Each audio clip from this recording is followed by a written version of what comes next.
Never been on this side of an ups and downs before. It's quite exciting, isn't it? Let's up those downs.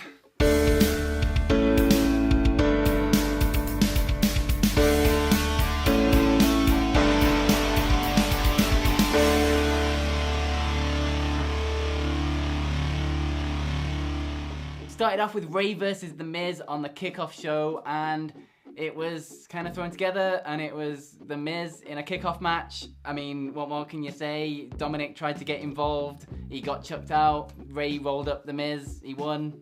Cool. But then we got into the main show itself, and we kicked off big with Roman Reigns versus Goldberg in a match that they desperately wanted for WrestleMania a few years ago but couldn't pull together. But here it was in all its grandeur, and it wasn't very grandeur-y.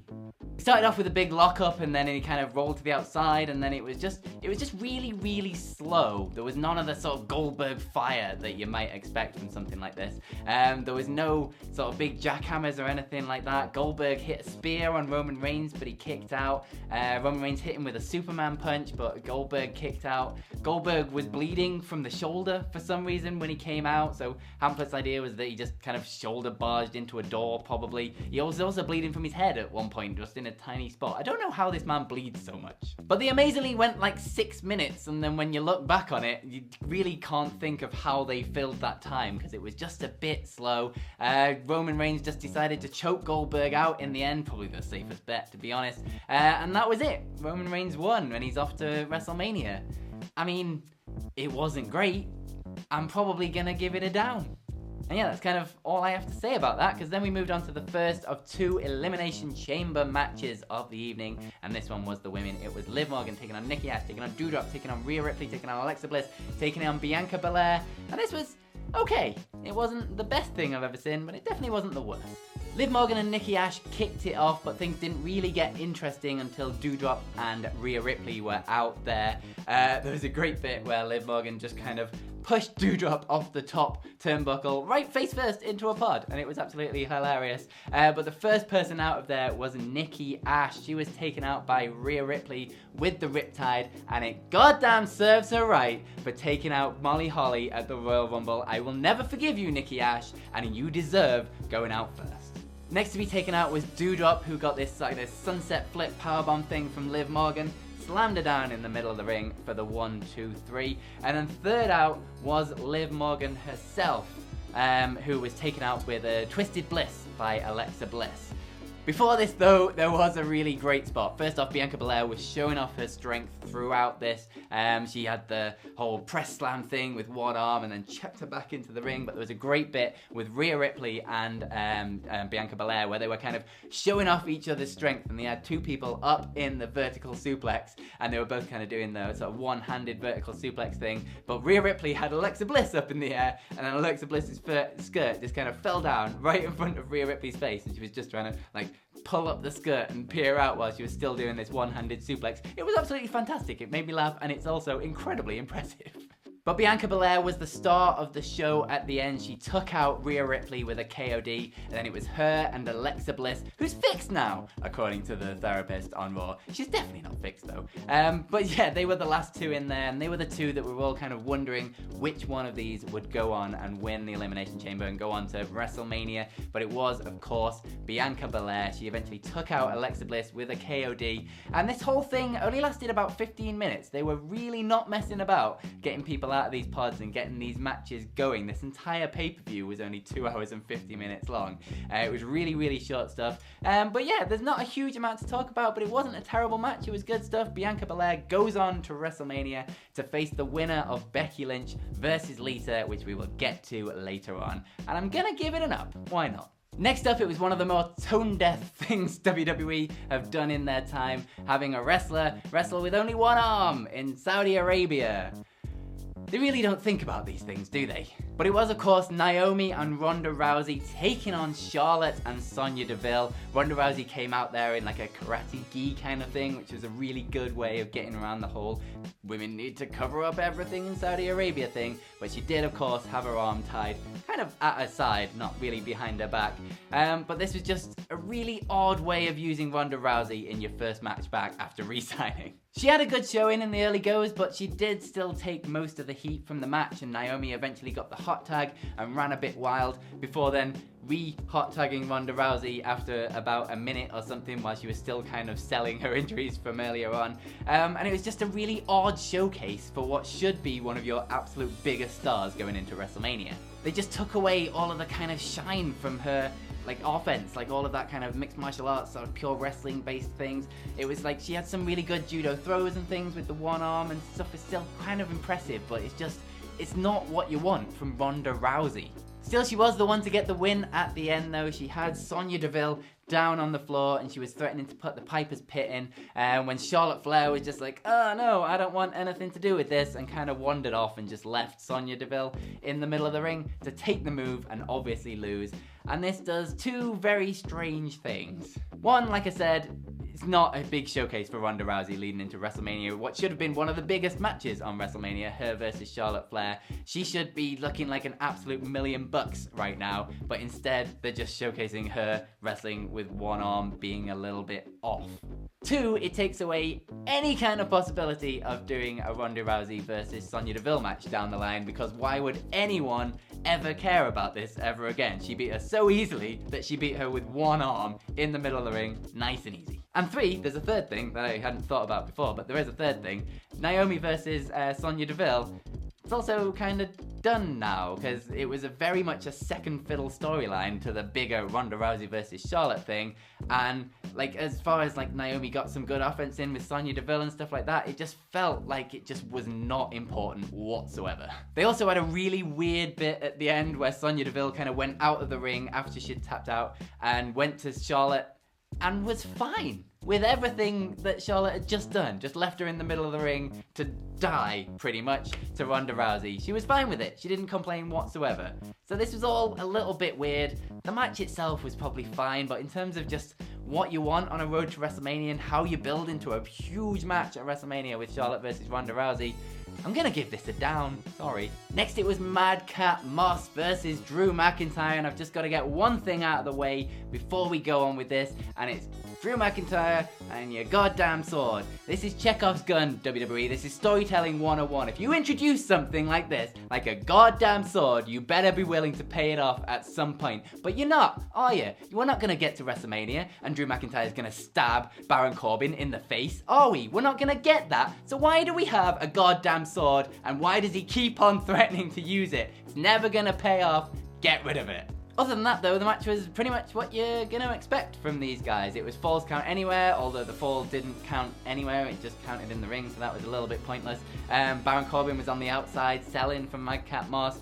Drew McIntyre was just chucking him around all over the place. There was a great bit where Drew McIntyre had Madcap Moss up in like a reverse Alabama slammer where he kind of pulled him down and he went face first. But I don't know what Madcap Moss was doing to try and sell it, but he kind of spiked himself head first and it looked absolutely nasty. Don't quite know what was going on there. But obviously Baron Corbin got involved and then they both threw Drew McIntyre through the barricade on the outside, but then he took them all out and then he got them back in the ring and then he got the sword out. He took a wild swing at Baron Corbin who ducked and it missed, and then he threatened to stab Madcap Moss, which he's never gonna do, just get rid of the goddamn sword. But then instead of stabbing him, he ran at him with the sword, still full force, but instead hit him with the claymore, took him down, 1, 2, 3, that was that. I mean, it's fine, I guess. There's nothing terribly wrong with it. Drew McIntyre needs something way better than this leading into WrestleMania. He definitely deserves it, and you need to get rid of that goddamn sword. But, I mean, I can't complain too much. I guess I'll give it an up in the spirit of Simon Miller positivity. Yeah. And then we got to Becky Lynch versus Lita. What is a little bit of a dream match situation going on, and I will say this is probably the best match on the card.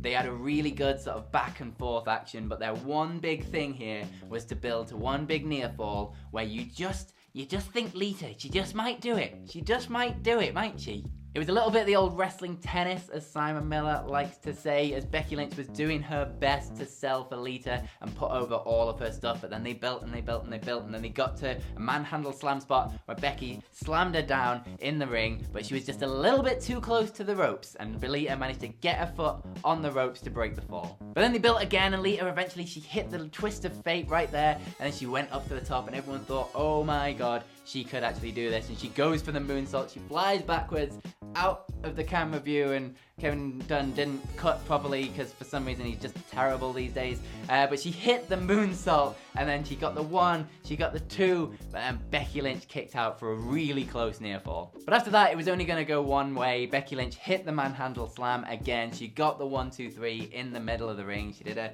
nice little thank you or something to Becky Lynch afterwards, and off she went. And then after the match, Lita, she got music played and she got to cheer along with the audience. It was just a really nice little moment for Lita, really fun match between these two. Lita still had it, Becky Lynch sold her ass off for her, and she really tried. This was really good fun, and it does mean, of course, that we're going to get Becky Lynch versus Bianca Belair at WrestleMania, and we got the graphic afterwards, so that is confirmed. But I'm definitely going to give this one an up, and it's definitely the best match of the night. And then it was finally time for the match that's had the best build going into this event. It's the Usos versus the Viking Raiders. Except it wasn't the best build, was it? It's been really terrible, and it wasn't even a match, was it? Because Usos just kind of attacked the Viking Raiders before the bell rang during their entrance, and then just wandered off. And that was pretty much it. I mean, I'm torn here, because I kind of want to give it an up, because it kept this show really short, and we get to go home a little bit earlier.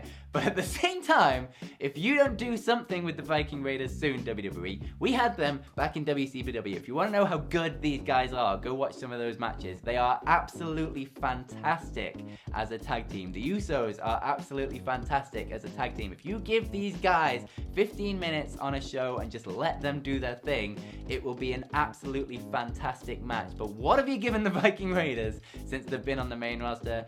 Absolutely nothing, apart from being in bins with some kind of monster and eating big chicken legs and things.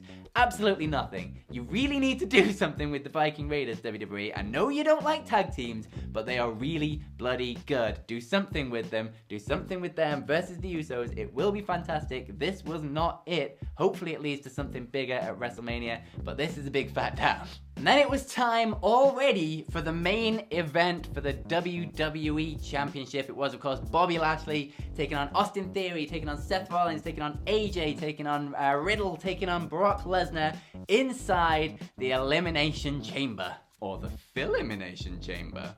Gotta talk about Brock Lesnar's entrance before we actually get into the match, because it was absolutely hilarious. Brock Lesnar is on great form at the minute. I love this version of him. He does not care anymore. He came in, he just sort of breathed on Bobby Lashley's glass and drew a little smiley face on it. He just completely no-sold Riddle and just turned his back to him as he walked past his pod. And then he did this weird little, like, peck dance as he went past AJ Styles before finally getting inside his pod. I love him. He's absolutely fantastic. Brock Lesnar not giving an F is one of the most fun things on TV.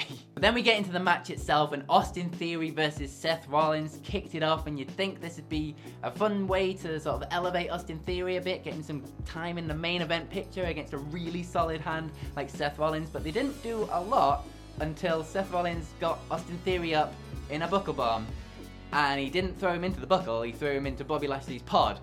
But he didn't throw him into the pod, he threw him straight through the pod, he smashed through the plexiglass, he smashed into Bobby Lashley himself, Bobby Lashley went down, and then there was this really weird moment where it was like, it almost felt like it wasn't supposed to happen, but it obviously was supposed to happen, and then some sort of medical people came into the ring, and Adam Pearce was there, and a few other people, and they eventually picked up Bobby Lashley and walked him out of the ring, and out of the match, and out of the pay-per-view. And then later on, Michael Cole told him he was under concussion protocol, and so he couldn't come back into the match. So that left a big question mark over what was gonna happen. Like, was he gonna be replaced? Michael Cole told us on commentary that it means there's going to be a new WWE champion no matter what happens, so he was definitely gonna lose the belt. But what is he gonna be replaced? Was there just gonna be absolutely nobody? I think some of the rumors going around with a certain Cody Rhodes may have played into people's feelings about, about like, oh, well, this could have gone so much better or been a lot more interesting. There was also rumors of like twists and turns going into Elimination Chamber, and I think people thought there was going to be something much bigger than what actually happened. Instead, Riddle came out, and then AJ came out, and then the lights did the blub blub blub blub blub blub blub thing, and it landed on Bobby Lashley's pod where he was supposed to come out, and then everyone looked a little bit confused, and nobody came out. And Brock Lesnar was really annoyed at this, thinking, oh, you're just wasting my time now, I get paid by the minute. He smashed through his plexiglass and he entered himself into the match. And that was the beginning of the end, because Brock Lesnar just ran through everyone. He picked up whoever was closest to him, he F5'd him, and he pinned him. And then he picked up the next person, he F5'd them, and then he pinned them. And then he picked up the next person, and he F5'd them, and then he pinned him. And then all that was left was Brock Lesnar and Austin Theory. And to Austin Theory's credit, he gave it a go. He gave it a good go. He tried to fight back with Brock Lesnar. He got a good low blow in there, which actually floored Brock Lesnar for a second. Then he tried to run up the Elimination Chamber cage. But as he was climbing up to the cage, Brock Lesnar hurtled up the cage. He went up there as fast as he possibly could. There was one bit where his leg just fell straight through the chains, and it felt like he was gonna not quite make it up there, but he got there, and then he got on top of the pod, and he grabbed Austin Theory, and he picked him up, and we're all thinking, oh, he's gonna F5 him into the ring. Nah, he just F5'd him onto the outside of the Elimination Chamber. And that was pretty much it. Brock Lesnar got down, he pinned Austin Theory, he pretended to take some selfies with him, and Brock Lesnar is your new WWE Champion. We got the big graphic for Roman Reigns versus Brock Lesnar at WrestleMania. It's going to be champion versus champion. They didn't say title versus title, it said champion versus champion, so I don't know if something's going to happen with that down the line. But yeah, Brock Lesnar just won, kind of just like that. So I guess this is their way of protecting Bobby Lashley, and he can still have a claim that he's never been beaten by Brock Lesnar, and he can have the claim, like a legitimate claim to the WWE title at some point down the line, and it's definitely something they can go back to post-WrestleMania, but it also just felt a little off, and it definitely set our chat off, and people did not seem too happy about it. In terms of me though, I love this version of Brock Lesnar. He absolutely ran through the people. He was having a great time while he was doing it. He hurled Austin Theory off the top of a pod with an F5. I mean, what more do you want? Like, you've got him versus Bobby Lashley to go back to at some point. We were obviously going to get Brock versus Roman at WrestleMania, so we had to get there somewhere. So, yeah, I mean, it was fun for what it was. I'm going to give it an up. So, yeah, that's that. Like, in terms of WWE shows, it definitely wasn't the worst, and it sure as hell wasn't the best, but I mean, I can't not give it an up. It was absolutely fine. It's built to WrestleMania, and that's the kind of point of this entire show, was to just build to our WrestleMania matches. We're going to have Bianca Belair versus Becky Lynch. We're obviously going to have Charlotte versus Ronda Rousey. We've got Roman Reigns versus Brock Lesnar. There's a lot coming out of this. There's just leading to better things in the future, and hopefully the stories they can tell on Raw and SmackDown to get there will just improve on this and just keep the ball rolling through to WrestleMania. So yeah, definitely wasn't the best show, definitely wasn't the worst show. It was fine.